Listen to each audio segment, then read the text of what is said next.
At Fort Bragg, U.S. service members train for battle. As scientists fight on a different front. Of all the places you'd think to see an endangered butterfly, I mean, why would it be this one place? The tiny, rare St. Francis Satyr butterfly was first discovered at the military base in North Carolina in 1983. It was listed as federally endangered about a decade later. Early efforts to save them didn't work. Here I was, the conservation biologist, not saving the species as I thought I would. I was basically causing its extinction. Nick Haddad worked with the Army and came up with a radical approach.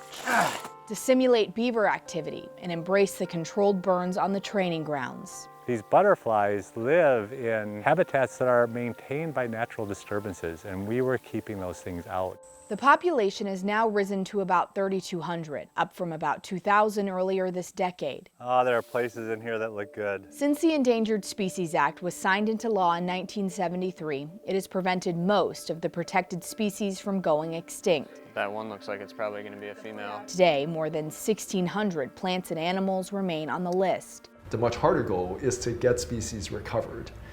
And if you look at the number of species that have recovered, that's only about 2 to 3%. If it hadn't been for the Endangered Species Act, they would have been gone on every military installation and every national forest. This bird's in the process of molting his flight feathers. So if you'll notice, these feathers here are more worn. The red-cockaded woodpecker, also found at Fort Bragg, was among the first animals to be protected by the government. It attracted a lot of attention because it was so contentious. The Army couldn't train in certain areas, and landowners didn't want government interference.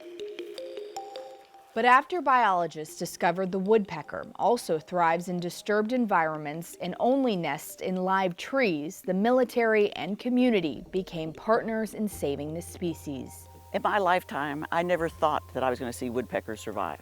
Now we're at a situation where we can see woodpeckers and butterflies together.